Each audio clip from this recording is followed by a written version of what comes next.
And Grandpa, my dad, took me to church to be baptized. And so Mother always said my name is Glenna Teresa, but she spelled it T-H-E-R-E-S-E. So she really didn't put the A on it. Well, anyway, years after that, we were in Detroit for Dad's first year of internship, and they wanted to go. He and Ralph Dunnigan, who was from North Dakota, he was also taking his there in Detroit, and he said, "Let's go into that bar and have a drink at we were at a dance, big band dance. He wanted to go see this big band before they come back to Minnesota." So we go in there and they said, "Well, you gotta have identification." I didn't have any identification. And so he said, "Well, she can't come in." And Dad said, "Well, she's got 3 kids." And they said, "We don't care how many kids she's got. She can't come in without identification." So we didn't go in. We get back to Minnesota, and I said, "Well, I guess I better go to the courthouse in Slayton and get my copy of my birth certificate or something." And so I go to the courthouse in Slayton, and they don't have a birth certificate for me. Non-existing. And Mother said, "Well, I suppose old Doc, whatever his name was so drunk by the time he got back to Slayton that he didn't register your birth." So I had to get 3 things to say that I was born. That you were you. Yeah. Well, one of them was my baptismal certificate. One was from my godparents. They had to say that. And I guess at that time I was teaching already, or had taught. I had an insurance policy, and I think that was good enough. Well, anyway, so they have my birth certificate, or baptismal certificate, says I'm Glenna, Teresa. So now I claim the little Saint Teresa, whose her name day is October 1st. That's Grandpa's birthday. And the big Saint Teresa is October 15th. That's my birthday. Oh. So now I claim them both. I got 2. What is your official name? Glenna Teresa? Well, it's on the baptismal. I know. Well, what's on your driver's license? Well, Teresa. Teresa. Yeah, because that's what it was. That's what I had to get confirmed, from the other places. So that's my name, Teresa. But I was named Glenna after my godmother, Glenna Sweetman. Well, her husband, Wally Sweetman, was my mother's first cousin. And my mother just all thought the world of Glenna, his wife. And I guess that's why I got the name, and that's why they're my godparents. Wally and Glenna Sweetman were my godparents. Well, anyway, went to school I used to go to school on wash days. Back in those days in the old farmhouse, the washing machine was kept out in the shed, which was an old shed attached to the house.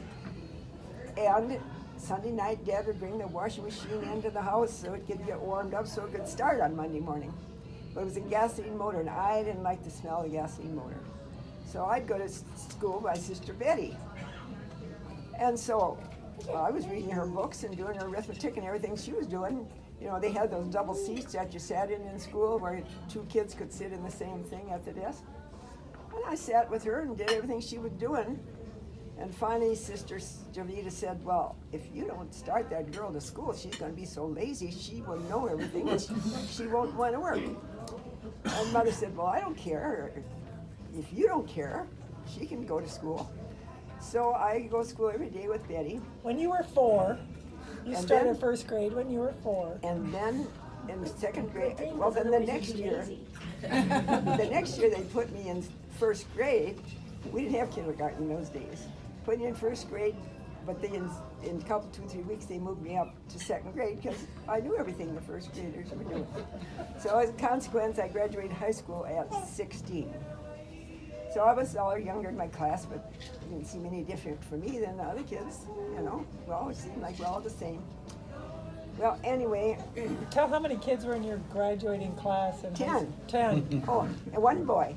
One boy. We had 1 boy. Was that the guy that Amy was talking about? Pat Kozak. Pat Kozak. He was, in fact, he had been a year older than we were because he had gone to country school and then he stayed home a year before he came into high school. So then he ended up in high school in our grade. Pat Kozak's the only one we had in our grade, and Betty had one. She was a year ahead of me. She had one boy in her grade. The boys in those days, you know, in the country, they stayed home and helped Dad on the farm after they got out of 8th grade, and they didn't bother too much coming into high school. My dad never went to high school. I always admired my dad. He never went to high school, but he got a good job, which I think must have been appointed in the agricultural office over in Slayton. And I remember him going to work over in Slayton every day. Sometimes he'd come home and find us walking home from school. He'd pick us up on the way and bring us home. Betty and I would usually often walk home from school because we didn't have two cars. My dad always drove a Ford. Oh, he always drove a Ford. Well, he got the first Ford V8. And Betty and I were walking home from school. We were almost home, and he comes up behind us. And that Ford motor was so quiet compared to the old Model A's or whatever we were driving. We didn't hear him coming. And he was so proud of his new Ford V8. Oh, my goodness. But all his life, he drove Ford products, all his life. Well, let's see. I went off to college, and I went to St. Teresa's in Winona, an all-women's college in Winona, Minnesota. And in my senior year, we had to come back, the seniors had to come back a week early because the freshmen came back a week early, and we were supposed to see to them. Well, they had a dance, a get acquainted dance. The St. Mary's boys came over for the get acquainted dance. And this guy by the name of Larry Eckel came. I was working behind the cafeteria passing out snacks or whatever. He came over and asked me to dance. I said, no, you go and find yourself a freshman. I said, you're supposed to get acquainted with a freshman. I'm busy. So I didn't go with Larry Eckel. Well, come to find out, Larry Eckel is a good friend of Frank Boyle. And he's standing back there observing this, see.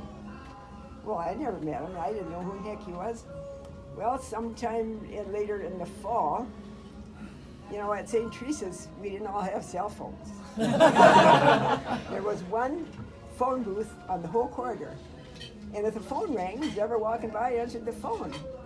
And they got a phone for Jane Doe. And Jane Doe would come to the phone and take her phone call. Well, this particular time, somebody says, phone for Glenna Boyle. And Glenna Gervais. And I thought, who the heck has called me? You know, what's going on? Is somebody from home or what? Well, answered the phone, and he said, this is Frank Boyle. He said, I want to ask you to come to the Winter Sports Club dance with me at St. Mary's at the next weekend or whatever it was. I said, well, I don't know, I suppose I can go. I was all enthused, you know. So I go back to the room, and Dottie Williams she was one of our friends, and a bunch of girls sitting around and said, who was it? Who's calling you? And I said, I don't know, some guy by the name of Frank Boyle. He wants me to go to the Winter Sports Club dance with him.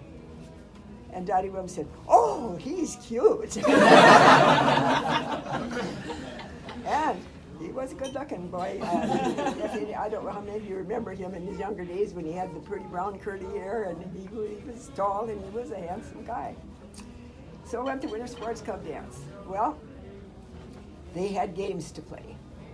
And we went around and we played games, and if you won the game or you get tickets, you know, for winning the prize or whatever. Well, the end of the evening, then, we had, we pooled our tickets, whatever he had, whatever I had, and we go to the prize table, and what is there to choose from? Well, he said, let's take this cribbage board. Okay, that's the cribbage board we use to this day. What? Yeah, I still have it, and that's the one we use when we play cribbage at my house. Grandpa's, because he chose it. I know about cribbage board. We didn't have it at home, I knew that. So that's how we got started. Well, then we both graduated college that year. Well, he was 2 years older than I because he had gone to the Navy for 2 years. And so he goes home to Detroit, And he really wanted to go to medical school, and he had applied, but he didn't get accepted anywhere. Well, he's back home to Detroit, and he's got to take a job of some kind, so he's working for a mortician. Well, working for a mortician, he said, cripes, I worked for him for 4 months, and he said, I didn't want to do that. I didn't want to work with dead people. I wanted to work with live people. And so his sister Catherine was a nurse, and she was married and living in Fargo. And she said to him, why don't you come back with us and establish residency in North Dakota, and maybe you could get into medical school easier in North Dakota than you could elsewhere. They only had a 2-year medical school, but after that they could transfer out because people would drop out or flunk out or something of the 4-year schools, and they'd always have spots open. So he said, well, okay. So he goes up to North Dakota, the University of North Dakota at Grand Forks was where he went to school. And he took education. He didn't get into medical school, so he thought, well, you can't do what you want to do, you got to do what you can do. So he decided he would be a teacher. Well, school started after he got his degree from a couple years up there, and he got his degree up there, and he said he had a job at Oslo, North Dakota, a little burg. I don't know how big it was, but he was principal, coach, and science teacher at the school. So after school started, the medical school started, they notified him that if he could get out of his teaching contract, he could get into medical school in North Dakota. So he went to the superintendent. He said, well, I had other guys apply for this job when I chose you. And he said, I'm sure I won't have any problem getting it filled. So you better go if that's what you want to do. So he got into medical school. So then he comes to me and he says, then we got engaged in that summer. And he said, if we still can't get married, I won't go to medical school. And I said, you gotta go. It's what you've always wanted to do, and this is your chance. You just gotta go. Well, his dad said, I'll help, and my dad said, I'll help. And I said, I'll work. And so we set our wedding day then for October 22nd. November. Or November 22nd. And that was Thanksgiving Day, and that's when we were married. On our honeymoon, we go down to Rochester to see Sister Generose, because of course she couldn't come home for our wedding.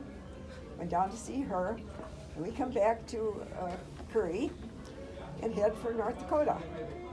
Well, the place he had for us to live was a one-room bedroom with a fold-out double cot, you can imagine, and a hot plate.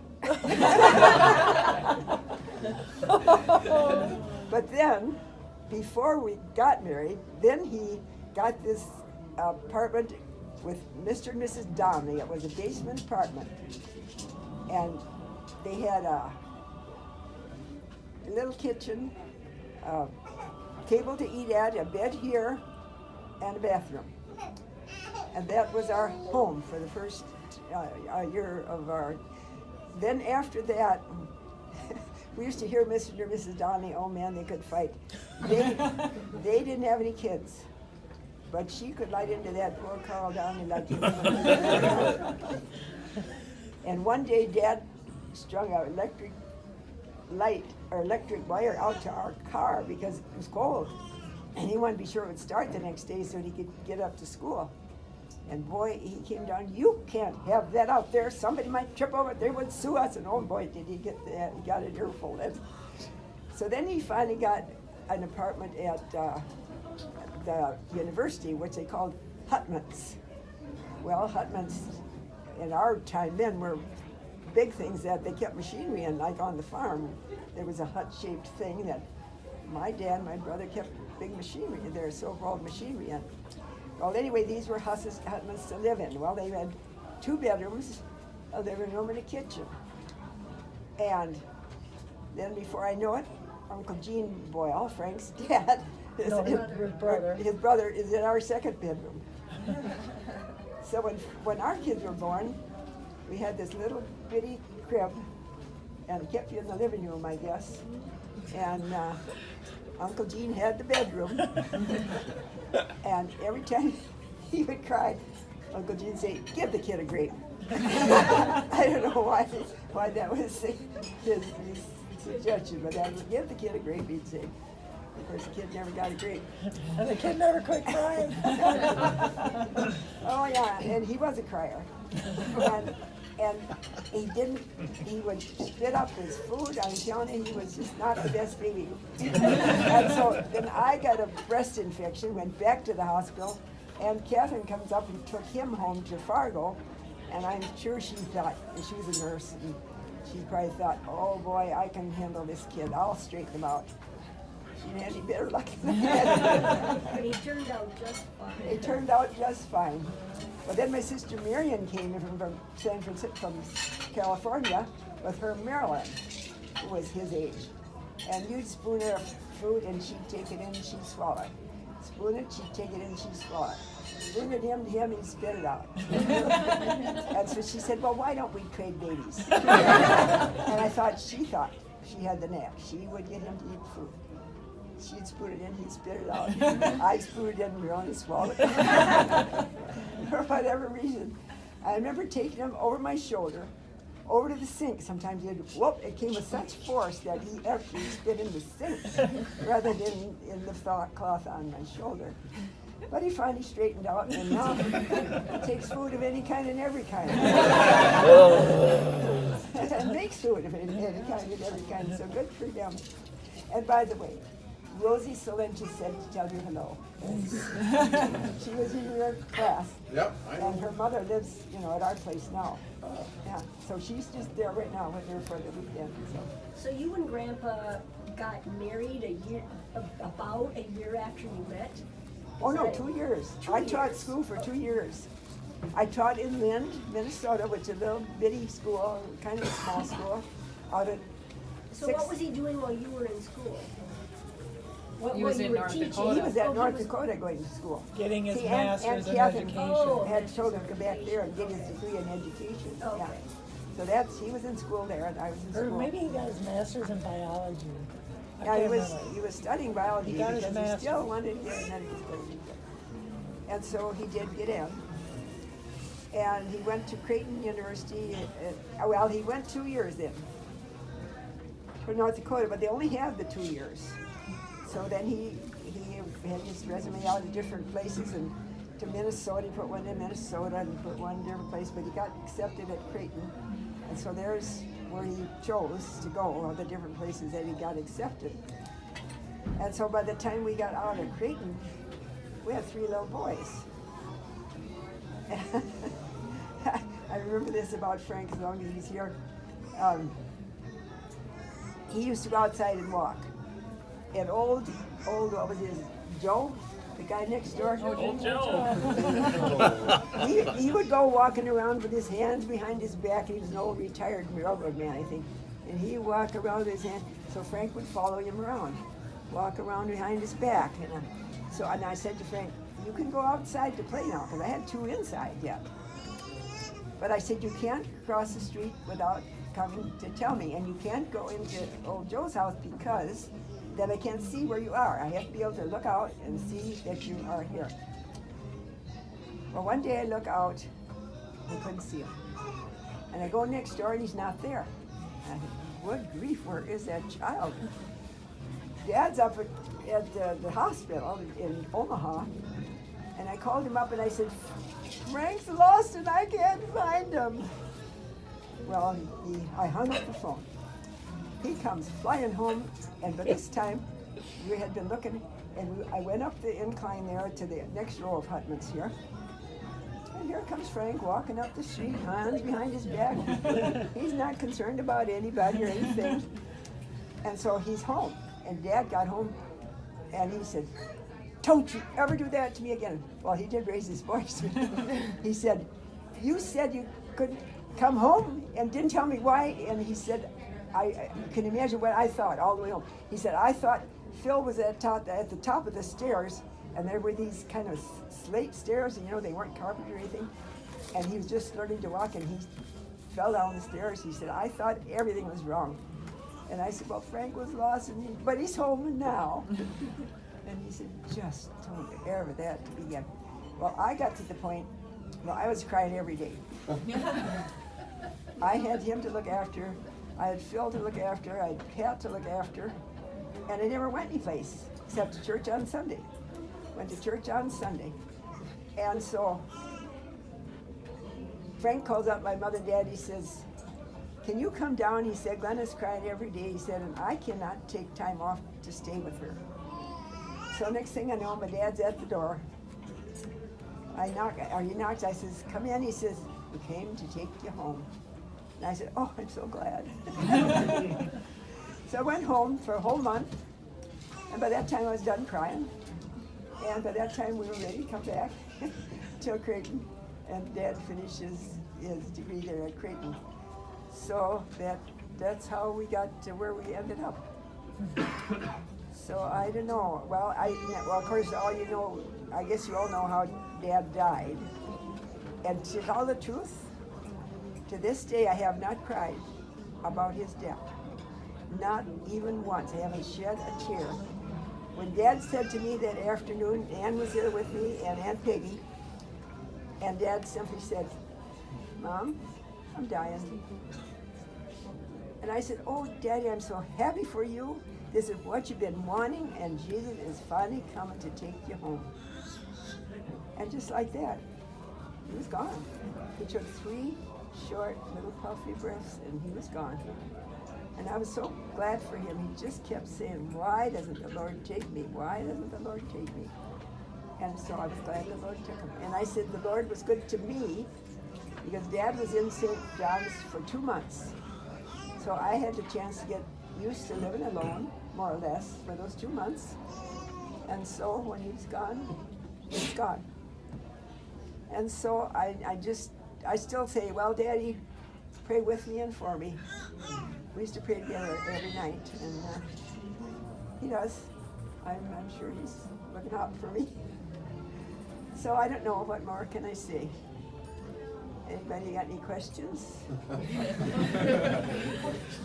ready for questions and comments. That's what they say in kindergarten. Form it in the form of a question for Jeopardy. Oh, yes. In fact, we watched Jeopardy that afternoon, didn't we? Well, not really. Well, it was on, yeah. Grandma was. And I used to go home at 5 o'clock, and I said, Dad, Ann and I are going to go. I thought we were going into St. Ray's because they were having a spaghetti supper, a fundraiser for the school. And he just said, well, he never said that before when I said, well, I'm going home. And I said, okay.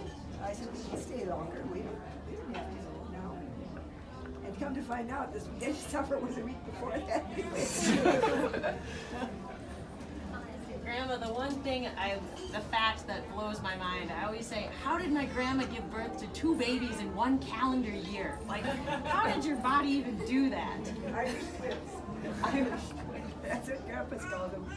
Bill was born in February and Pat was born in December. But they were both a month early. And Phil only weighed 5 pounds. Frank weighed 5'8", and he was supposed to be full term. Doctor said, if he comes and that he's supposed to come, I won't be here. I said, where will you be? He said, at the Minnesota homecoming.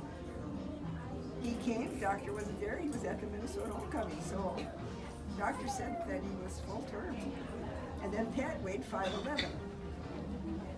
Well, they said Phil couldn't come home till they weighed 5.5. Well, then they let him come home because his dad was a doctor, and they figured he could take care of him. But then, the girls in Father Stephen all weighed within 6 pounds or something. Mike was the hefty one, 7'2". 7'2". He didn't grow to be that. You know what's my favorite song? I used to sing my favorite song all the time. Dancing Light? No, but I do want you to sing, if you will. that bucket list.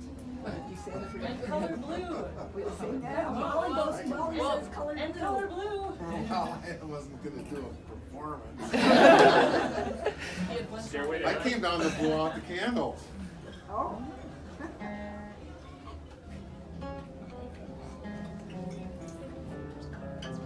Blow out all the candles. Happy birthday to you.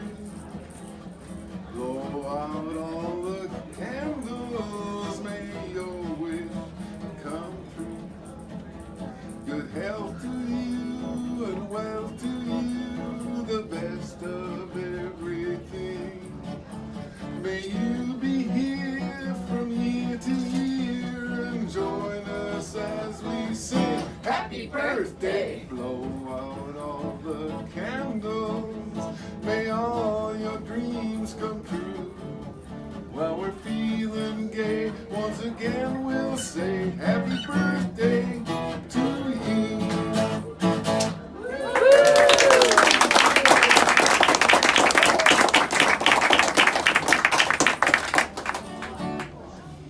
My special request here.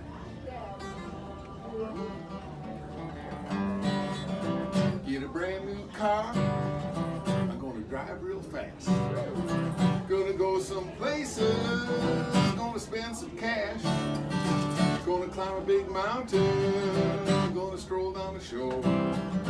Gonna roll down the river. Gonna run up the score. And I'll be living large, feeling very fine.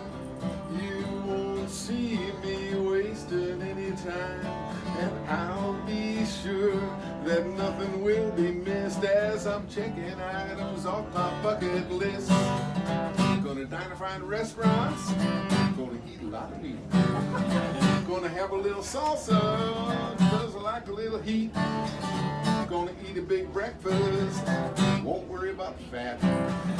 Gonna butter my biscuits, nothing wrong with that. And I'll be living large, feeling very fine. You won't see me wasting any time. And I'll be sure that nothing will be missed as I'm checking items off my bucket list. Gonna get me a band, gonna sing me a song, gonna play for a party, last all night long. Gonna find me a gal, gonna have a little dance. We'll walk in the moonlight, make a little romance, and we'll be living large, feeling very fine. You won't see me wasting any time, and I'll be sure that nothing will be missed as I'm checking items off my bucket list. Gonna make a little love, don't make that a lie. Gonna tell my lover, give me all you got. There's so little time, and you know how I feel. There's nothing that's better than making it real. So let's start living large, feeling very fine. You won't see me wasting any time, and I'll be sure that nothing will be missed as I'm checking items off my bucket list. Yes, I'll be checking items off my bucket list.